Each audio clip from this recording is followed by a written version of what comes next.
Hello SSC 26 batch তোমাদের সকলকে আজকে আবারও আমার ভিডিওতে স্বাগতম।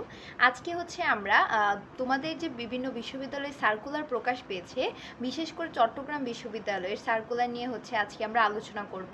মানে চট্টগ্রাম বিশ্ববিদ্যালয়ের কবে হচ্ছে তোমার অনলাইনে আবেদন পূরণ করতে হবে এবং কবে হচ্ছে শেষ তারিখ, এবং হচ্ছে তুমি মানে তোমার বাসার আশেপাশে কোথাও কোনো সেন্টারে পরীক্ষা দিতে পারবে কিনা, মানে কোথায় কোথায় কেন্দ্র হয়েছে, এবং হচ্ছে কোন ইউনিটের পরীক্ষা কত তারিখে হবে। আজকে এটা নিয়ে হচ্ছে আমার এই বিস্তারিত আলোচনা থাকবে। তোমরা সকলে মনোযোগ দিয়ে শেষ পর্যন্ত ভিডিওটা দেখো। তো প্রথমেই আমরা দেখব অনলাইন আবেদনের সময়সূচি।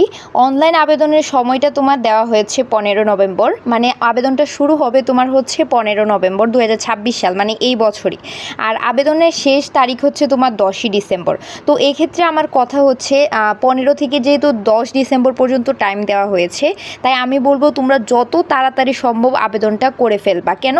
কারণ হচ্ছে 15-16তে করে ফেললে একটা সেফ জোন থাকে, কারণ পরে মনে নাও থাকতে পারে, বা হচ্ছে ওয়েবসাইট হ্যাং করার কারণে অনেকে আবেদনও করতে পারে না। তো এই জন্য আমার মনে হয় শুরুর দিকে আবেদনটা করে ফেললে তোমাদের জন্যই ভালো হবে। তো 15 নভেম্বর বা 16 নভেম্বর তোমরা চাইলে আবেদনটা করে ফেলতে পারো।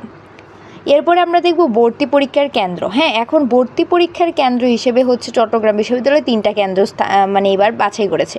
তো একটা হচ্ছে চট্টগ্রাম, ঢাকা, আর একটা রাজশাহী। তো চট্টগ্রাম বিশ্ববিদ্যালয়ে গিয়ে হচ্ছে তোমরা পরীক্ষাটা দিতে পারবে যারা চট্টগ্রাম থাকো, বা চট্টগ্রামের আশেপাশে যে এলাকাগুলোতে তোমরা থাকো সেগুলো থেকে হচ্ছে তোমরা খুব ইজিলি চট্টগ্রাম বিশ্ববিদ্যালয়ে গিয়ে পরীক্ষাটা দিতে পারবে। কিন্তু ঢাকা বিশ্ববিদ্যালয়ের ক্ষেত্রে হচ্ছে তোমরা ঢাকা, ময়মনসিংহ বা হচ্ছে কুমিল্লা, এই ঢাকার আশেপাশে যে জায়গাগুলো আছে সেখানে যারা থাকো তারা চাইলে খুব সহজে ঢাকা কেন্দ্র দিয়ে ঢাকা বিশ্ববিদ্যালয় ক্যাম্পাসে এসে পরীক্ষাটা দিতে পারো।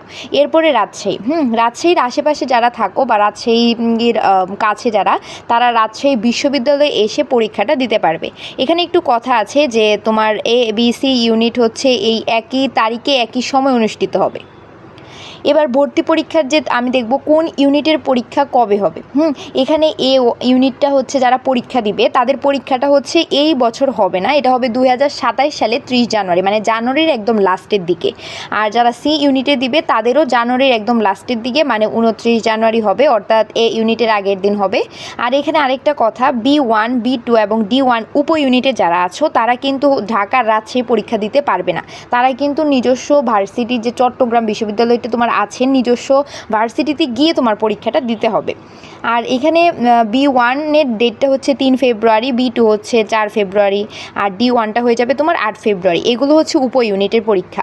এরপরে B ইউনিট যেটা, সেটা হচ্ছে তোমার 5 ফেব্রুয়ারি, D ইউনিটটা তোমার 6 ফেব্রুয়ারি। অর্থাৎ এখানে দেখা যাচ্ছে তোমার চট্টগ্রাম বিশ্ববিদ্যালয়ের সকল ইউনিটগুলোর পরীক্ষা মোটামুটি জানুয়ারি থেকে ফেব্রুয়ারির মাঝখানে হয়ে যাচ্ছে। তো তুমি ফেব্রুয়ারির 8 তারিখ পর্যন্ত ধরে রাখতে পারো। 8 তারিখ পর্যন্ত হচ্ছে আমার চট্টগ্রাম বিশ্ববিদ্যালয়ের যত পরীক্ষা সব শেষ হয়ে যাবে। এই ছিল চট্টগ্রাম বিশ্ববিদ্যালয় সম্পর্কে বিস্তারিত আলোচনা। তোমাদের যদি চট্টগ্রাম বিশ্ববিদ্যালয় নিয়ে কোনো কনফিউশন থেকে থাকে বা কোনো প্রশ্ন থেকে থাকে, তাহলে তোমরা হচ্ছে আমার এই ভিডিওর কমেন্ট সেকশনে আমাকে কোয়েশ্চেন করতে পারো। আমি চেষ্টা করব তোমাদের সকলের কমেন্টের উত্তর দেওয়ার জন্য। এবং হচ্ছে যারা আমার চ্যানেলটি সাবস্ক্রাইব করেছো তাদেরকে অনেক অনেক ধন্যবাদ। আর যারা এখনও করোনি, করে রাখবে, কারণ হচ্ছে আমি প্রতিনিয়ত হচ্ছে তোমাদের অ্যাডমিশন রিলেটেড বিভিন্ন তথ্য হচ্ছে আমি আমার ইউটিউব চ্যানেলে আপলোড দিব। তো সেগুলো যেন সবার প্রথমে তোমার হচ্ছে নোটিফিকেশানের মাধ্যমে তোমার এখানে পৌঁছে যায়, সেজন্য হচ্ছে আমি বলবো সবাই সাবস্ক্রাইব করে রাখবে। আর আমার সাথে থাকার জন্য সকলকে অসংখ্য ধন্যবাদ।